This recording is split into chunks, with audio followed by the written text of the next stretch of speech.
Bismillahirrahmanirrahim. Assalamualaikum warahmatullahi wabarakatuh. Terima kasih sebelumnya. Pada kesempatan kali ini saya akan membahas tentang ringkasan atau rangkuman mengenai mata kuliah rekayasa perangkat lunak dan juga tugas UAS saya, yaitu desain aplikasi. Pada kesempatan kali ini mungkin untuk mempersingkat waktu, saya akan membahas tentang materi pertama, yaitu pengertian software proses. Menurut Ryder Conradi pada bukunya yang berjudul Software Proses Technology edisi ke-7 European Workshop, software proses adalah proses perangkat lunak yang direpresentasikan sebagai sebuah program dan dapat mengeksekusi secara otomatis. Sementara menurut Ian Sommerville pada bukunya yang berjudul Software Engineering, software proses adalah pendekatan sistematis yang digunakan dalam rekayasa perangkat lunak serta merupakan sebuah aktivitas terurut yang menuju kepada produksi dan pembuatan produk rekayasa perangkat lunak. Software specification yaitu pengguna dan perekayasa yang menentukan perangkat lunak yang akan dibuat dan dibatasi pada proyek tersebut. Kemudian ada software validation, di mana perangkat lunak dicek apakah sudah memenuhi apa yang dibutuhkan oleh pengguna. Kemudian ada juga software evolution, di mana perangkat lunak diubah, diperbaiki untuk mengatasi perubahan pengguna dan mengikuti perkembangan zaman. Untuk model dari software proses ini ada beberapa, salah satunya itu waterfall model. Model ini adalah model yang pertama kali muncul pada tahun 1970-an yang diperkenalkan oleh Winston W. Royce.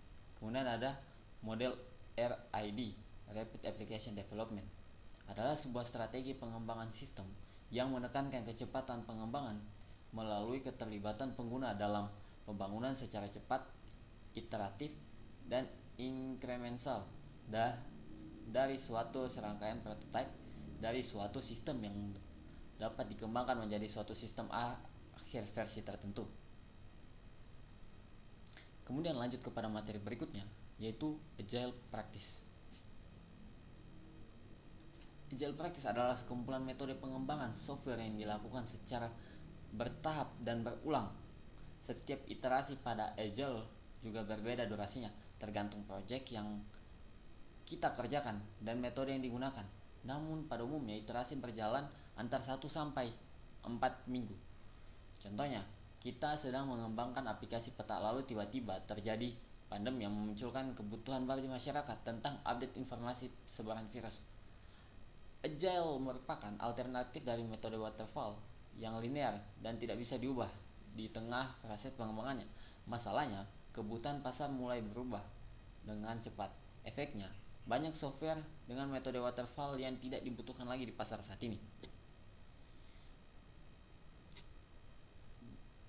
Maka dari itu, pada tanggal 11 sampai 13 Februari 2021, 17 developer berkumpul dan mendiskusikan mencari solusi. Hasilnya terciptalah Agile metodologi ini.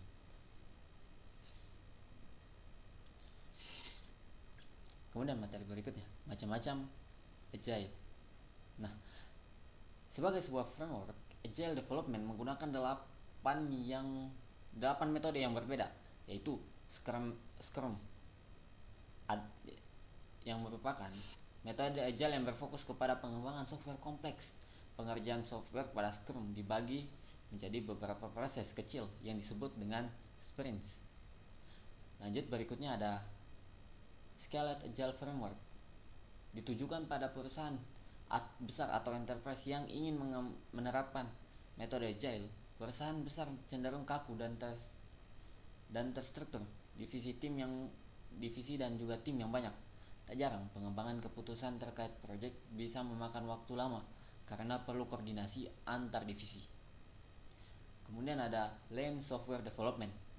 Nah, yang satu ini adalah metode Agile yang mempunyai satu tujuan, yaitu mengembangkan software dengan sumber daya sehemat mungkin. Lanjut, metode berikutnya adalah Kanban. Adalah metode Agile yang menggunakan visual dalam prosesnya. Hal ini membuat flow kerja Anda lebih jelas karena kita bisa menentukan setiap aktivitasnya. Kemudian ada Extreme Programming atau XP. Nah, metode ini adalah berfokus ke aspek teknis pengembangan. Tujuannya agar software yang dihasilkan mempunyai kualitas tinggi sehingga kemampuan tim pengembang yang meningkat drastis.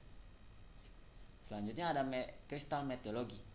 Nah, yang satu ini adalah metode yang berfokus ke kondisi tim yang mengerjakan alih-alih ke proses atau toolsnya, mulai dari interaksi tim, komunikasi, feedback, dokumentasi, dan lain sebagainya. Kemudian ada Dynamic System Development Method. Nah, yang satu ini adalah metode agile yang menggunakan keterlibatan semua anggota tim secara berlanjut. Dan yang terakhir, Future Driven Development adalah sebuah metodologi agile yang berfokus untuk menyelesaikan fitur. Lanjut kepada materi kedua atau materi pertemuan kedua, yaitu spiral model dan linear model. Spiral model merupakan hasil pengembangan prototyping model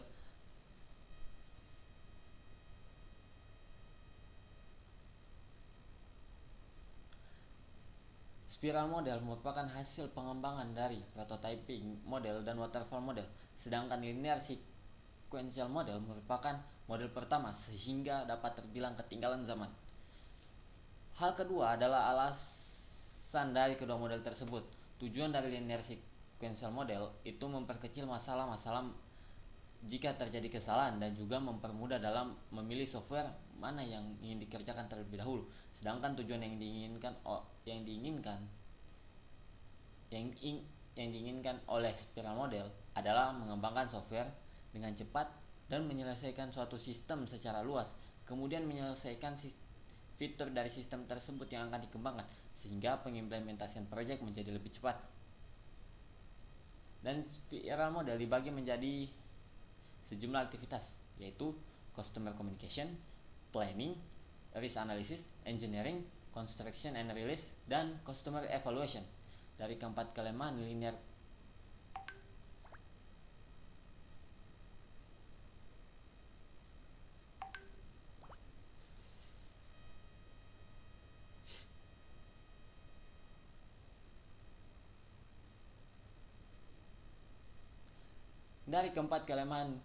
linear sequential model yang memiliki kelemahan yaitu jika terjadi kesalahan pada program yang akan terhenti, waktu yang lama dan mahal. Sedangkan kelemahan yang keempat, kelemahan linear sequential model memiliki kelemahan yaitu jika terjadi kesalahan maka program akan terhenti, waktunya yang lama dan mahal. Sedangkan kelemahan yang dimiliki oleh spiral model yaitu kurangnya komunikasi sehingga pelanggan sulit percaya dengan model ini. Sama seperti linear sequential model, spiral model juga memakan waktu yang lama. Berikutnya, Unified Process atau UP merupakan metode pengembangan sistem secara object oriented yang dikembangkan oleh Rational Rose, bagian dari IBM secara luas. UP telah diakui sebagai standar metodologi pengembangan sistem berorientasi objek. Versi asli dari UP didefinisikan sehingga sangat rumit untuk setiap kegiatan, namun versi terbaru dari UP yakni metodologinya lebih sederhana. Ciri utama dari metode ini adalah use case driven dan pendekatan iteratif untuk siklus pengembangan perangkat lunak. Materi ketiga yaitu desain proses. Kita masuk ke materi dari desain proses yaitu user centered design. Menurut XD Idea, user centered design adalah proses desain iteratif atau berulang di mana para desainer berfokus pada pengguna dan kebutuhan mereka. Dalam proses kerjanya, desainer akan melibatkan pengguna dalam proses desain melalui berbagai penelitian dan teknik desain untuk menciptakan produk yang berguna dan mudah untuk diakses. Pada dasarnya, semua produk yang dibuat atau dirancang oleh manusia, akan tetapi tidak semuanya sesuai dengan kebutuhan para penggunanya. Lanjut, manfaat user-centered design. User-centered design mampu memberikan pedoman kerja untuk produk yang sesuai dengan pengguna. Salah satu contoh perusahaan yang memanfaatkan manfaat user-centered design adalah Microsoft. Menurut teknologi raksasa ini mengubah strateginya menjadi user-centered design atau berfokus kepada pengguna. Microsoft memastikan bahwa meskipun teknologi yang diberikan semakin maju, semuanya harus bisa didesain sesuai dengan para penggunanya. Hal ini mendorong lebih sukses, di mana kepuasan pengguna yang diraih dan tujuan bisnis pun terpuaskan. Ada beberapa prinsip utama dari user-centered design. Yang pertama, mendengarkan pengguna. Kedua, mitigasi error. Dan yang terakhir adalah gunakan data yang saintik. Lanjut kepada materi terakhir dari perkuliahan ini, yaitu pembahasan tentang UML.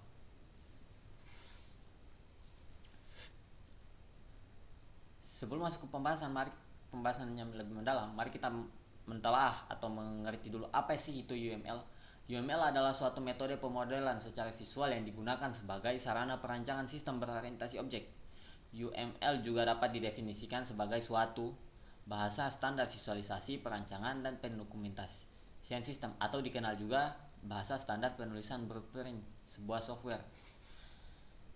Adapun tujuan dari dan fungsi yang perlu ada pada UML adalah sebagai berikut. Pertama, dapat memberikan bahasa pemodelan visual atau gambar kepada para pengguna dari berbagai macam pemrograman maupun proses umum rekayasa. Kedua, menyatukan informasi-informasi terbaik yang ada dalam pemodelan. Yang ketiga, memberikan suatu gambaran model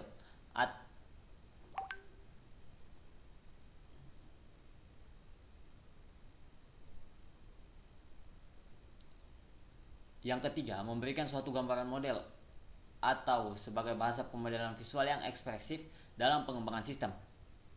Yang keempat, tidak hanya menggambarkan sistem objek software saja, namun juga memodelkan sistem berorientasi objek. Yang kelima, yang berikutnya maksud saya, mempermudah pengguna membaca suatu sistem. Dan yang terakhir, berguna sebagai blueprint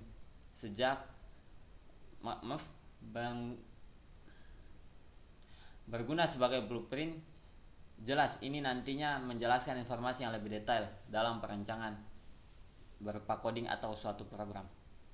Lanjut ke jenis-jenis dari UML. Ada beberapa jenis dari UML, yaitu ada use case diagram. Use case diagram sendiri adalah suatu jenis diagram UML yang menggambarkan hubungan interaksi antar sistem dan aktor. Kemudian ada activity diagram yang menggambarkan aktivitas dari user kita. Kemudian ada sequence diagram yang merupakan diagram yang menjelaskan interaksi objek berdasarkan pada waktu. Sequence dapat menggambarkan urutan dan tahapan yang dilakukan untuk menghasilkan suatu seperti yang tertera pada use case diagram. Kemudian ada kelas diagram. Kelas diagram atau diagram kelas merupakan diagram yang digunakan untuk menampilkan kelas-kelas berupa paket yang memenuhi suatu kebutuhan paket yang digunakan nantinya. Namun, pada kelas diagram desainnya dibagi menjadi dua bagian maksudnya. Kelas diagram yang pertama yaitu penjabaran dari domain model yang merupakan abstraksi dari basis data. Kelas diagram yang kedua merupakan bagian dari model pemrograman MVC pattern atau model view control, di mana terdapat kelas boundaries, sehingga kelas interface atau kelas control menjadi sebagai tempat ditemukan algoritma, dan kelas entity sebagai tabel atau basis data dan query. Kemudian lanjut ada systemation, yaitu suatu jenis diagram UML yang berfungsi untuk menggambarkan transisi serta perubahan suatu objek di mana sistem berada. Kemudian lanjut komponen diagram yang berfungsi untuk menggambarkan software pada suatu sistem. Komponen diagram merupakan perencanaan pada piranti perangkat lunak atau software.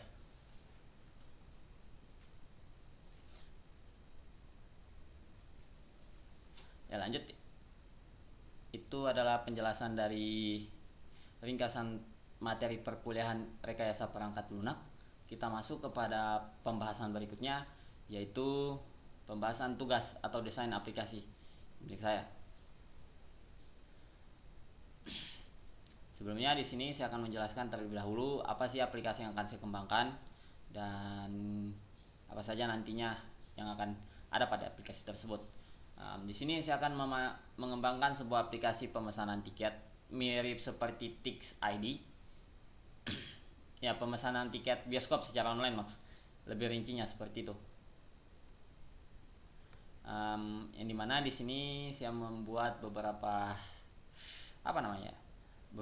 pengembangan hingga sesuai dengan kebutuhan pengguna. Beberapa fitur yang saya tambahkan. Yang pertama itu untuk target pasarnya, marketplace atau target pengguna saya itu penikmat film. Intinya saja orang-orang yang menikmati film, khususnya film-film blockbuster. Kemudian kebutuhan apa saja sih yang akan saya kembangkan pada pengembangan sistem ini? Pertama itu kemudahan fitur pemesanan, lalu informasi mengenai film yang akan ditonton, dan juga ada minat yang pengguna kami harapkan adalah desain yang minimalis dan keren. Pengguna kami juga mengkhawatirkan jika nantinya kesulitan dalam menggunakan sistem. Adapun yang diperlukan dari desain sistem pemesanan tiket kami itu, pertama sistemnya itu harus ada informasi tentang film seperti yang user kami inginkan. Kemudian harus minimalis seperti itu.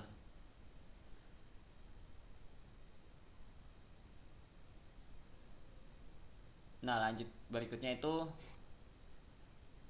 hasil brainstorming dari kelompok kami itu harus ada informasi mengenai film seperti yang saya sebutkan sebelumnya maksudnya. Kemudian ada fiturnya itu tidak boleh ribet dan mudah dipahami oleh calon pengguna.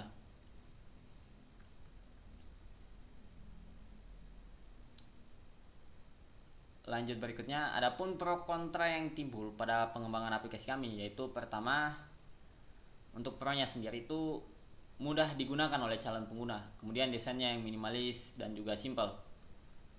Untuk kontranya sendiri, sulit menemukan film yang akan tayang. Itu yang mungkin keterbatasan update tentang film dan bioskop-bioskop mana saja yang akan tayang. Kemudian fitur pembayaran yang minim.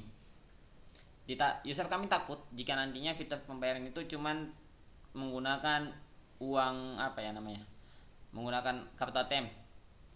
User kami mungkin menginginkan jika nantinya pembayaran bisa menggunakan e-wallet.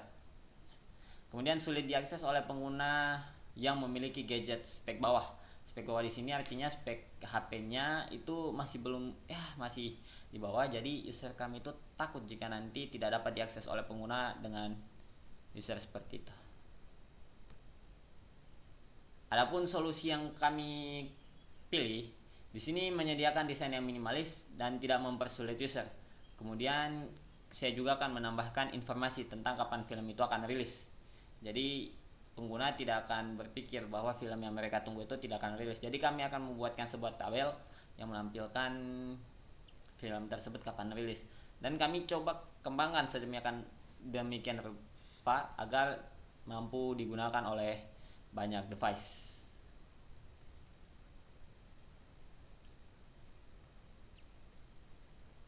Ini ada beberapa pertanyaan yang timbul. Pertama itu pengguna yang kami targetkan seperti yang saya bilang sebelumnya, penikmat film, khususnya rentan usia 19 sampai 20 tahun. Fitur apa saja yang kami rancang? Fitur pembayaran yang lengkap dan juga informasi singkat mengenai film yang akan tayang.